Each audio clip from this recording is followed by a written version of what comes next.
नमस्ते, सत श्री अकाल, जय हिंद। मैं सुधीर अस्थाना आपको अपने चैनल ज्ञान गंगा में आमंत्रित करता हूँ। आज जिस विषय पर मैं चर्चा करने वाला हूँ वह विषय बहुत ही संवेदनशील है। आज हमारे देश को आज़ाद हुए 75 वर्ष हो चुके हैं, फिर भी तरह से सामाजिक रूप से गुलामी में जकड़े हुए हैं।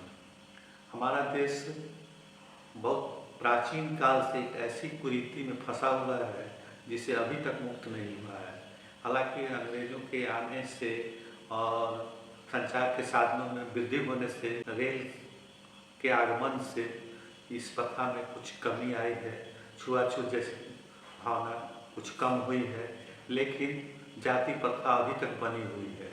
लोगों में मानसिक रूप से इतना जकड़ लिया है कि लोग इससे बाहर नहीं आ पा रहे हैं। यहाँ तक कि जो ऊंचे पद पर पहुँच गए हैं और आईएएस भी बन गए हैं, अगर वो दलित वर्ग के हैं तो उनके साथ भेदभाव होता है और उन्हें रहने में, शहरों में आवास की दिक्कत होती है और कार्यालयों में जो दलित वर्ग के लोगों के साथ अभी भी सम्मानजनक व्यवहार नहीं किया जाता है।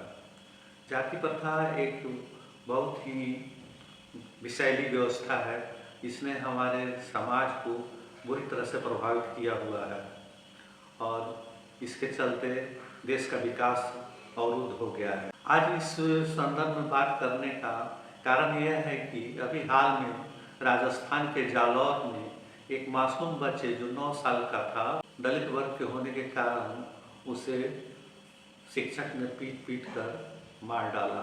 उसका दोष यह था कि उसने उस मटके से पानी पी लिया जो उच्च वर्ग के लिए था।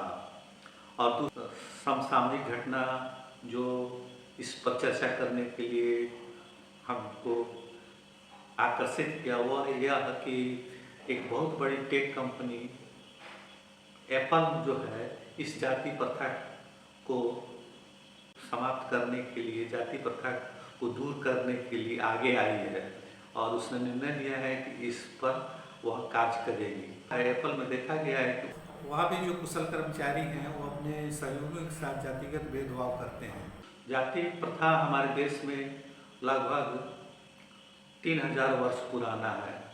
इसका उल्लेख ऋग्वेद में मिलता है और हालांकि उस समय जाति प्रथा इतनी जटिल नहीं थी, वर्ण व्यवस्था पर जोर दिया जाता था, लेकिन थोड़ी सी जातियाँ उस समय भी थी। तो इस संबंध में कि जाति प्रथा कैसे उत्पन्न हुई या क्या है, इसके संबंध में अनेक मत हैं। कुछ लोगों का कहना है कि जाति प्रथा जो है दैवी है या ईश्वर ने कार्य के अनुरूप अलग अलग जातियाँ बनाई हैं।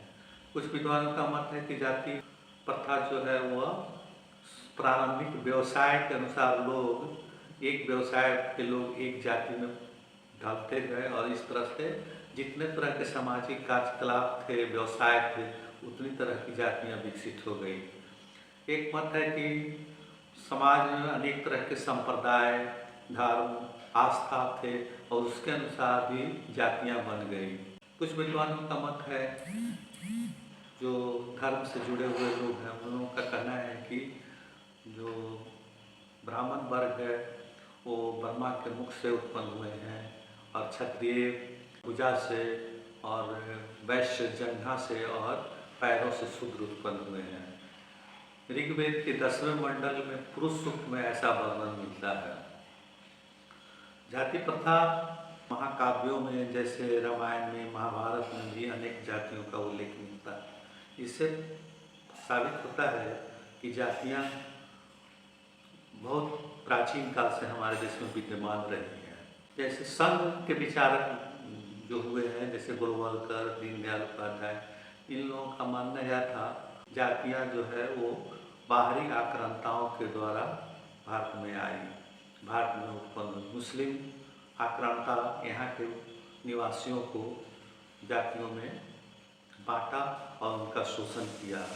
कुछ विद्वानों का मत है कि यूरोपीय जो यहाँ शासन करने आए और इसमें सफल हुए, पहले तो व्यापार के लिए आए थे, लेकिन धीरे धीरे वे शासन पर कब्जा किए और उन्होंने इस प्रथा को और विकसित किया। उन्होंने उच्च वर्ग के लोगों को प्रशासन में स्थान दिया, वहीं दलितों को, शूद्रों को वो निम्न तरह के कार्य दिए। इस तरह से हम देखते हैं कि जाति प्रथा हमारे देश में एक अभिशाप आज से नहीं हजारों वर्षों से रही है। कुछ महान व्यक्ति जैसे अम्बेडकर का कहना है कि मौर्य काल और बौद्ध काल तक जाति प्रथा कठोर नहीं थी, उसमें बहुत लचीलापन था, लोगों से छुआछूत की भेदभाव नहीं की जाती थी। इस काल को उन्होंने क्रांति काल कहा है। बाद में गुप्त काल आते आते जाति प्रथा अत्यंत कठोर हो गई।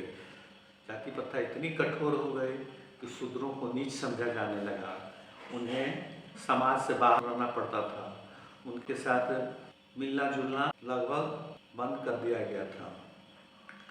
वे गांव या शहर में प्रवेश करते समय कुछ बजाते हुए चलते थे, लकड़ी बजाते हुए चलते थे, जिससे कि सवर्ण लोग दूर रहें। सवर्ण लोग से उनको मिलने से मना किया गया था। मनुस्मृति जो कि पहली या दूसरी शताब्दी में लिखी गई, उसमें उन्हें तरह तरह से प्रतिबंधित किया गया, उन्हें शिक्षा से वंचित किया गया, उन्हें उच्च वर्ग के लोगों से दूर रहने को बाध्य किया गया, उन्हें तरह तरह की यातनाएं दी जाती थी, उन्हें शिक्षा प्राप्त करने का अधिकार नहीं था, यहाँ तक कि स्त्रियों को भी शूद्र समझा जाता था। यह काल जो गुप्त काल के बाद का काल है, जिसमें जाति प्रथा अत्यंत कठोर हो गई, उसे अम्बेडकर ने प्रतिक्रांति काल कहा है। जहाँ चंद जातियाँ थीं, वहाँ सैकड़ों नहीं आज हजारों जातियाँ हो गई है। 6500 से ऊपर जातियाँ भारत में विद्यमान हैं। जातियों में बनने के पहले वर्ण व्यवस्था थी। विद्वानों का कहना है कि आज जब भारत में आए तो वे विजेता के रूप में थे, और जो यहाँ के लोग थे, मूल निवासी थे, उनको उन लोगों ने अनार्य कहा। आज का मतलब होता है सभ्य सुसंस्कृत। तो अपने को लोग सभ्य और सुसंस्कृत रखे और अनार्य को दास और दस्यु कहना शुरू किया। यहाँ तक कि उसे अनार्यों को कृष्ण मतलब काला कहते थे, अनासा कहते थे, अमानुष कहते थे। मनुस्मृति में भी शूद्रों को त्याज्य समझा गया है। और जाति व्यवस्था इतनी कठोर हो गई कि महाभारत में और रामायण में भगवान के रूप में पूजे जाने वाले लोग के मुख से ऐसा वक्तव्य कहलवाया गया है कि शूद्र अगर वेद पढ़े तो उसे कान में पिघला हुआ शीशा डाल देना चाहिए। तो इस प्रकार हम देखते हैं कि मनुस्मृति ने जाति प्रथा को इतना कठोर और इतना जटिल बना दिया जिसका कोई जोड़ नहीं है। तो मनुस्मृति में अपने मानव शास्त्र में शूद्रों को अत्यंत नीच, अत्यंत अस्पृश्य बना दिया, उन्हें हर तरह के अधिकार, मानव अधिकारों से वंचित कर दिया। बाद में भी आज़ादी मिली तो भी जाति प्रथा नहीं गया, आज भी जाति प्रथा विद्यमान है। और उसकी परिणति हम आज भी देखते हैं कि शूद्र, जिसे अंत्यज या दलित वर्ग कहते हैं, वो अगर अपने अच्छे कपड़े पहनता है तो तथाकथित उच्च वर्ण के लोग जो हैं, ऊंची जातियों के लोग हैं, उनसे वह सहन नहीं होता है। अगर वो शादी करने के लिए घोड़ी पर चढ़ कर जाते हैं तो उन्हें तिरस्कार किया जाता है, उन्हें जबरन घोड़े से उतार दिया जाता है। तो अभी भी हमारे ग्रामीण क्षेत्रों में जाति प्रथा बहुत ही जटिल रूप धारण किए हुए है। हालांकि शहरों में यह कम है, लेकिन ग्रामीण क्षेत्रों में अभी भी बना हुआ है। जाति प्रथा बना हुआ है, इसका प्रमाण यह है कि आज भी अंतर्जातीय विवाह स्वीकृत नहीं है। एक जाति के लोग उसी जाति में ब्याह करते हैं, उनकी शादियाँ होती है। अगर कोई व्यक्ति जाति प्रथा के नियम के विरुद्ध आचरण करता है तो उसे समाज से बाहर कर दिया जाता है, जातिच्युत कर दिया जाता है।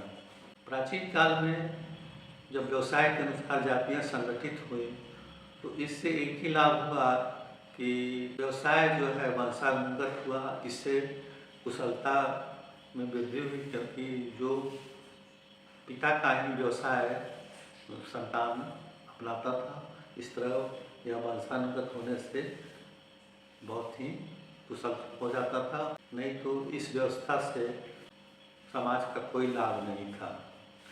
और अंग्रेजी काल या मुस्लिम काल में जब समाज में जमींदार वर्ग हुआ, वो और भी उन पर अत्याचार करने लगा और उच्च वर्ग के लोग ही अधिकतर जमींदार होते थे, क्योंकि ब्राह्मणों ने ऐसी व्यवस्था की थी कि उन्हें राजाओं से दान मिलते थे, बड़े बड़े दान मिलते थे, उन्हें गांव दान में मिलता था। इस तरह से वो भूस्वामी होते गए। शिक्षा के क्षेत्र में भी ब्राह्मणों ने दलितों को वंचित कर दिया। वे अध्ययन नहीं कर सकते थे। उन्हें जो समाज में अत्यंत घृणित समझा जाता था वही कार्य उन्हें सौंपा जाता था, जैसे सफाई का कार्य, मरे हुए जानवरों को उठा के बस्ती से बाहर करना, ये सब कार्य ही उन्हें सौंपे जाते थे। इस तरह हम देखते हैं कि जाति प्रथा जो है वो खत्म होने का नाम नहीं ले रही है। इसमें मार्ग में बाधा यह है कि जो उच्च वर्ण के लोग हैं इसको पवित्रता से बांध दिए हैं, जो अपने को पवित्र समझते हैं, और जो शूद्र वर्ण है उसको अपवित्र समझते हैं। दूसरी श्रेष्ठता की भावना भी इससे जुड़ गई है, तो उनको न्यूनतर समझा जाता है, और जो बाकी वर्ण हैं जिनको उच्च वर्ण कहते हैं वो अपने को श्रेष्ठ समझते हैं। इस तरह से उनमें एक पीढ़ी दर पीढ़ी यह संस्कार मन में बैठ गया है कि हम श्रेष्ठ हैं, और जातीय अभिमान में भरे रहते हैं, और अगर शूद्र उनकी सेवा नहीं करता है, उनके दबाव में नहीं रहता है तो वे अपमान समझते हैं और उसे प्रताड़ित करते हैं, यहाँ तक कि उसे पीट पीट कर मार भी डाला जाता है। जाति प्रथा के बारे में जो संघीय विचारधारा है उनका कहना है कि यह विदेशी आक्रमणकारियों के द्वारा भारत में आया, जबकि मुस्लिम आक्रमणकारी भारत में 10वीं-11वीं शताब्दी में आए और यूरोपीय आक्रमणकारी 17वीं 18वीं शताब्दी में आए, और जाति प्रथा उसके पहले सदियों से वर्तमान है। इसलिए कहना है कि विदेशी आक्रमणकारी भारत में जाति प्रथा लाए एकदम बेमानी लगता है। प्रसिद्ध विद्वान डॉक्टर राम पुनियानी का भी यह मत है कि ऐसा नहीं है, यह हमारे समाज में सदियों से व्याप्त रहा है और आज भी व्याप्त है, भले ही इसका स्वरूप कुछ बदल गया है। तो जाति प्रथा समाप्त करने के लिए क्या उपाय किए जाए? तो शुरू में देश जब आज़ाद नहीं था तो बड़े बड़े विचारक वो देश को आज़ाद कराने के बारे में सोचते थे, लेकिन कोई भी इस प्रथा को ख़त्म करने की बात नहीं करता था। सामाजिक न्याय का अर्थ यह निकाला कि वे दलित जो सदियों से पीड़ित हैं उनको सामाजिक न्याय मिले, उन्हें आरक्षण का लाभ मिले, और इस तरह से आरक्षण व्यवस्था भारत में लागू हुई।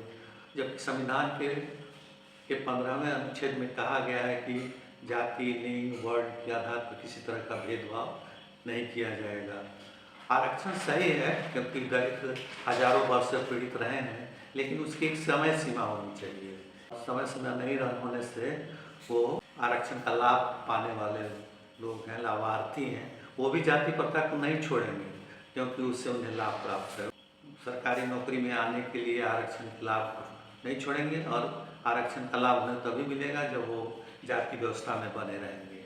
और उच्च वर्ण के लोग जाति व्यवस्था को नहीं छोड़ना चाहते हैं क्योंकि वो इसे अपनी श्रेष्ठता समझते हैं। उनमें सुपीरियरिटी कॉम्प्लेक्स होता है कि हम उच्च वर्ण के लोग हैं, हम श्रेष्ठ हैं, हम पवित्र हैं, तो ये भी जाति प्रथा को ख़त्म नहीं करना चाहते हैं। और इसके कारण हमारा देश जो है सदियों से अंधकार के गर्त में समाया हुआ है। यह तभी दूर होगा जाति प्रथा जब आज के नौजवान, आज के विचारक सब इसको दूर करने का उपाय करें। और राजनेता भी नहीं चाहते हैं कि यह कुप्रथा दूर हो, क्योंकि इसे वो वोट की राजनीति के लिए साधते हैं। कोई किसी जाति से जुड़ जाता है, वोट बैंक उसको बना लेता है। इस तरह से पॉलिटिशियन भी नहीं चाहते हैं कि भारत से जाति प्रथा समाप्त हो। और बहुत से दल तो ऐसे हैं जिनका आधार ही जाति है और वे जाति की राजनीति करते हैं। तो इस तरह से जाति प्रथा समाप्त होने का काम नहीं ले रही है। जाति प्रथा तभी समाप्त होगी जब सभी वर्ग के लोग दृढ़ संकल्प होकर यह विचार करें कि इस कुप्रथा को हमारे देश से समाप्त करना है। क्योंकि जब तक यह प्रथा रहेगी हमारा देश कभी भी विश्व गुरु नहीं बन सकता है, हमारा देश कभी उन्नति नहीं कर सकता। तो जाति प्रथा को खत्म करने के लिए नवयुवकों को आगे आना होगा, विचारकों को भी आगे आना होगा, वैज्ञानिकों को भी आगे आना होगा और राजनेताओं को भी आगे आना होगा। तो विचारक भी समाज को राह दिखाएं कि यह एक कृत्रिम भेदभाव है, प्राकृतिक भेदभाव नहीं है। प्राकृतिक रूप से सभी मनुष्य समान हैं, उनके रक्त मांस एक जैसे हैं, फिर उनसे भेदभाव करना वह अमानवीय है। तो इसको दूर करने के उपाय हैं कि सभी वर्ग के लोग की शिक्षा की समुचित उपाय हो। हर गांव में गरीब तबका को भी उच्च शिक्षा दी जाए, इसके लिए शिक्षण संस्थाओं का विकास होना चाहिए और हर गांव, हर कस्बा में शिक्षण संस्थाओं का विकास हो, हर तरह की शिक्षा की व्यवस्था हो। जब शिक्षा की विकास होगी तभी यह प्रथा धीरे धीरे समाप्त होगी। और सरकार को भी यह प्रयत्न करना होगा कि करिकुलम बने, उसमें जाति प्रथा की बुराइयों का वर्णन हो, जाति प्रथा से कैसे हटा जा सकता है इसका विचार उसमें बच्चों को भी पढ़ाया जाए। दूसरा उपाय है कि सभी वर्ग के लोगों को, चाहे वो किसी भी जाति के हों, उन्हें समान अवसर मिलना चाहिए। और विवाह जो है वो अंतर्जातीय विवाह होना चाहिए, एक जाति से दूसरे जाति में विवाह हो। और जितने भी सामाजिक कार्यक्रम हो उसमें सब जाति के लोगों को समान रूप से आमंत्रित किया जाए, उन्हें सम्मानित किया जाए। इसके अलावा यह नियम बनना चाहिए कि जितनी भी शादियां होंगी वो सब रजिस्ट्रार के कार्यालय से होंगी, ताकि प्रथा समाप्त करने के लिए पारितोषिक का भी सरकार की तरफ से प्रबंध होना चाहिए। जो इस प्रथा को दूर करने के लिए किसी भी जाति में विवाह करने के लिए उत्सुक हों, ऐसे युवाओं को सम्मानित किया जाना चाहिए, उन्हें पारितोषिक दिया जाना चाहिए। इसके अलावा उच्च वर्ण के लोग जो अपना आत्माभिमान और श्रेष्ठता की भावना अपने में भरे हुए हैं उसको त्यागना होगा। और सभी सरकारी आवेदन पत्रों में, प्रपत्रों में यह नियम होना चाहिए कि कोई भी आदमी, कोई भी व्यक्ति अपने नाम के साथ जाति सूचक उपनाम न जोड़े। हाँ, अगर उन्हें उपनाम जोड़ने की है तो अपने नाम के साथ भारतीय जोड़े, चाहे स्थान सूचक जोड़े, जैसे बिहार का रहने वाला जोड़ना है तो अपने नाम में बिहारी लगाए, चाहे अपने गांव का नाम जोड़े, राम वृक्ष बेनीपुरी, इस तरह के उपनाम होने चाहिए। सिंह, वर्मा, श्रीवास्तव, शर्मा, पांडे, द्विवेदी, त्रिवेदी, चतुर्वेदी, ऐसे उपनाम पर सख्त प्रतिबंध होना चाहिए।